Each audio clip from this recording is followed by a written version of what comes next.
Bonjour, bonjour la communauté du Coafro, bonjour l'Afrique, bonjour l'humanité consciente. Je suis le professeur Alphonse Mbeke, le fondateur de la coafrologie, la nouvelle science panafricaine pour la restauration, la justice, l'ordre, la renaissance et bien évidemment le nouvel ordre mondial africain. Aujourd'hui, j'ai le plaisir de vous présenter un travail qui me tenait particulièrement à cœur, qui s'appelle le traité de la restauration épistémologique. C'est le seuil de transmutation de l'épistémicide à la souveraineté vibratoire. C'est une conséquence logique d'une observation sur le cyberespace depuis pratiquement 20 ans. Des interactions entre Africains descendants et puis le reste du monde. Et justement, j'avais fait déjà cette observation justement dans le cadre pédagogique. Je dois réitérer ici que je suis diplômé justement en pédagogie d'enseignement universitaire. Voilà, c'est ma spécialité. Justement, je suis un ancien de l'Institut de l'éducation justement de UCL à Londres.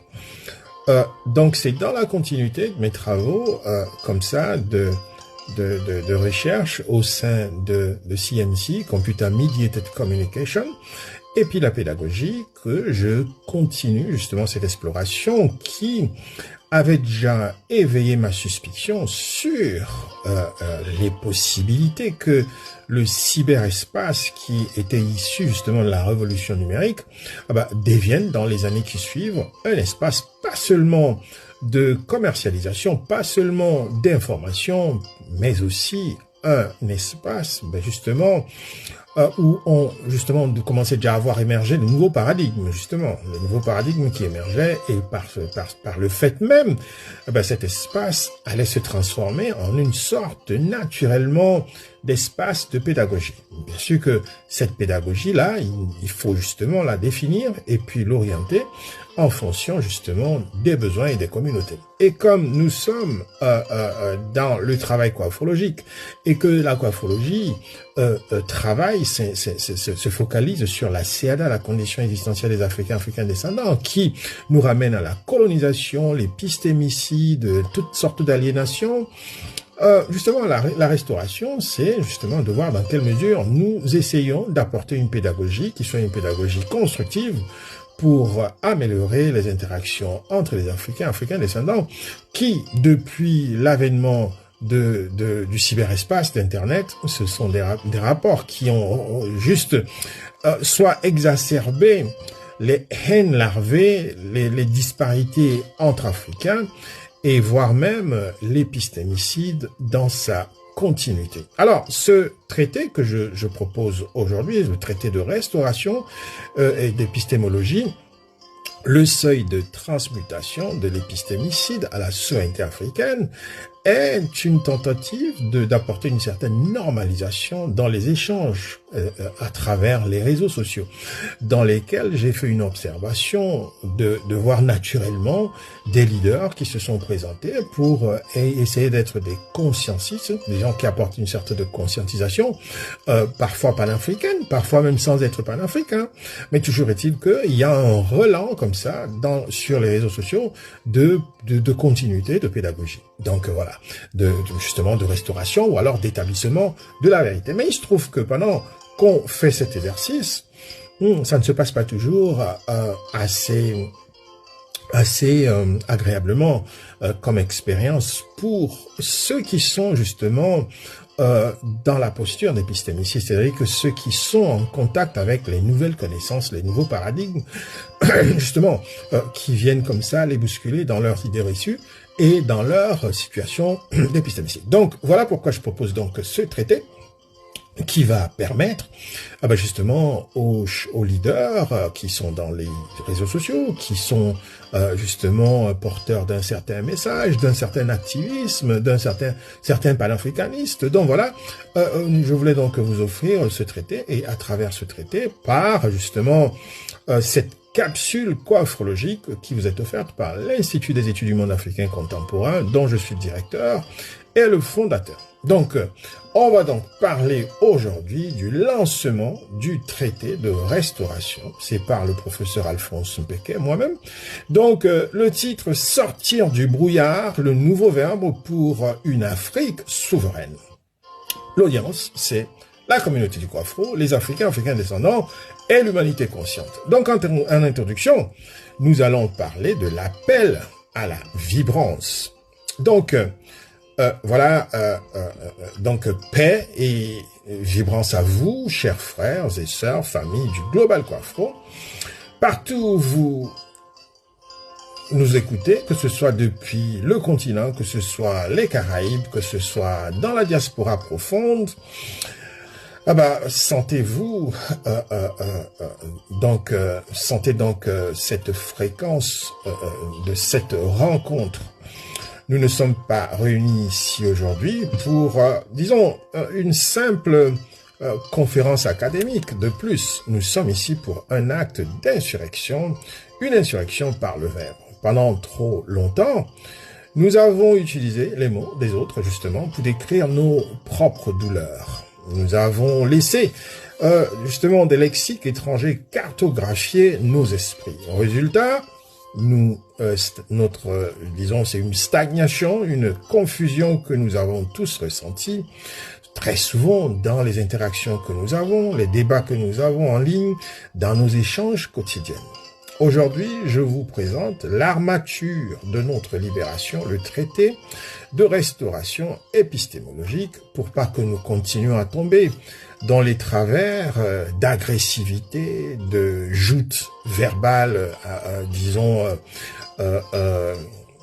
déstabilisantes, ou alors créant des conditions de perpétuation d'animosité et de rupture et de séparation. Donc, on va donc d'abord commencer par faire un diagnostic de la cage des mots. Donc, regardons la réalité en face. Pourquoi nos débats tournent-ils très souvent au vinaigre? Pourquoi cette agressivité constante sur nos réseaux sociaux? C'est ce que j'appelle justement la stagnation. Nous vivons un épistémicide vibratoire. Ce n'est pas seulement que nous avons oublié notre histoire, c'est que nous avons perdu la fréquence même de notre enthousiasme. Nous sommes dans une dissonance coloniale, permanente bien évidemment. Notre instinct nous crie, disons, une vérité, mais notre éducation nous en impose une autre. Quand vous voyez quelqu'un se braquer en ligne, ne l'insultez pas.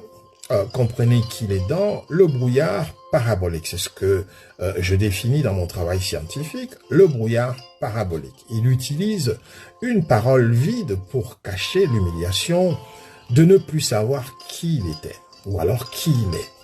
Il n'est pas votre ennemi, ne le prenez pas comme votre ennemi. Il est dans une cage épistémique. Donc, en troisième point, le seuil, l'art de la transmutation.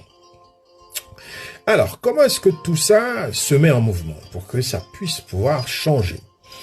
Lorsque vous introduisez une vérité radicale, vous provoquez un spasme de décolonisation. C'est comme ça que ça s'appelle, un spasme de décolonisation intellectuelle, c'est-à-dire SDI. On va appeler ça comme ça. La personne en face de vous va peut-être crier, nier ou répondre de façon totalement absurde, incongrue. C'est l'incongruité de réponse. Ne reculez pas. Ne reculez pas, ne dramatisez pas non plus. C'est le signe que le logiciel colonial est en train de bugger. C'est le moment de la mue. C'est le moment de, disons, c'est le moment où la personne se sent bousculée dans son intérieur. Comment réagir? Justement par l'interpellation fraternelle. Parce que là, vous voyez bien que votre interlocuteur est en moment de détresse à cause des concepts, à cause de la nouvelle sémantique, à cause des nouveaux termes que vous avez utilisés. Donc ces termes apportent une certaine puissance, une certaine résonance qui déstabilise justement votre interlocuteur. Vous êtes dans la perspective de continuer à avoir cet échange avec votre interlocuteur. interlocuteur. La question que je vous pose, est-ce que ça vous plairait de voir votre interlocuteur n'être plus en mesure de pouvoir vous répondre, de vous apporter les éléments nécessaires pour vous grandir vous aussi? Alors, il vous revient alors maintenant de ne pas reculer, parce que c'est le signe que le logiciel colonial est en train de bugger. C'est le moment où l'autre, il fait sa mue. Donc, vous devez justement vous mettre en posture de soutien. D'où l'interpellation fraternelle. Donc, brisez le mur intellectuel. Dites, mon frère, ma sœur, je ne parle pas à tes diplômes, je parle à ton être. C'est là que la magie de l'Ubuntu opère. C'est là que le champ de force commence à opérer le changement. Donc, la vision, la souveraineté retrouvée. Donc, pour moi, en tant que professeur, Pékin, qui fait ce travail scientifique, je crois que la finalité, mes chers amis, mes chers frères et sœurs africains, la finalité, c'est la restauration. Imaginez un être africain qui n'est plus en réaction, mais en rayonnement.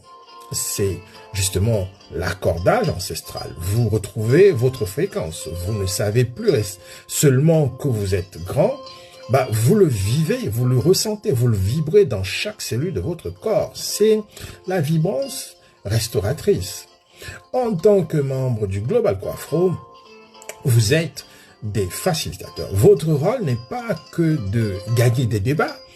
Votre rôle est de pratiquer la maïeutique de la fréquence. Par votre seule présence stable, par votre calme et votre verbe nouveau, vous allez accoucher les esprits de vos frères et sœurs. En conclusion, et justement appel à l'action, ce traité que je vous publie aujourd'hui est votre arme de, disons, de construction massive. Je vous appelle à saturer les réseaux sociaux, justement, de ce nouveau lexique. Ne dites plus « il est aliéné », ne dites plus « il traverse un spam colonial », ne dites plus « on ne se comprend pas », dites « nous sommes en dissonance ».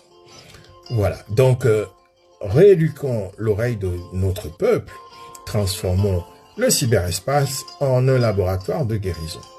Le traité est disponible, la charte du facilitateur est accompagnée avec, en dessous, en appendice. Donc, nous sommes donc entrés dans la vibrance et la souveraineté. Donc, voilà, vibrance donc et souveraineté à tous. C'est ce que je voulais partager avec vous ce matin. N'hésitez donc pas de vous procurer ce nouvel outil, ce nouvel ouvrage. Il sera disponible sur Academia, il sera disponible sur LinkedIn, il sera disponible sur notre site internet yemac.net. Vous pouvez aussi demander de l'avoir en version PDF. Nous vous l'envoyons très gentiment. Donc, n'hésitez donc pas de partager cette vidéo, de vous abonner sur notre compte TikTok, sur notre compte YouTube, mais bien évidemment aussi sur notre compte Facebook et Instagram. C'est toujours un plaisir renouvelé de pouvoir échanger de nouveaux outils, de nouveaux éléments de travail. Donc voilà, la charte elle est là pour que nous puissions avoir des interactions beaucoup plus pacifiées, beaucoup plus assouplies, pour nous permettre justement à chacun d'aller au plus profond de lui-même et d'apporter le génie africain pour que nous puissions faire notre leapfrogging, cette procédure qui va nous faire justement passer des étapes à une certaine vitesse qui nous permettent de rattraper notre retard. Je vous remercie. Ubuntu Kama.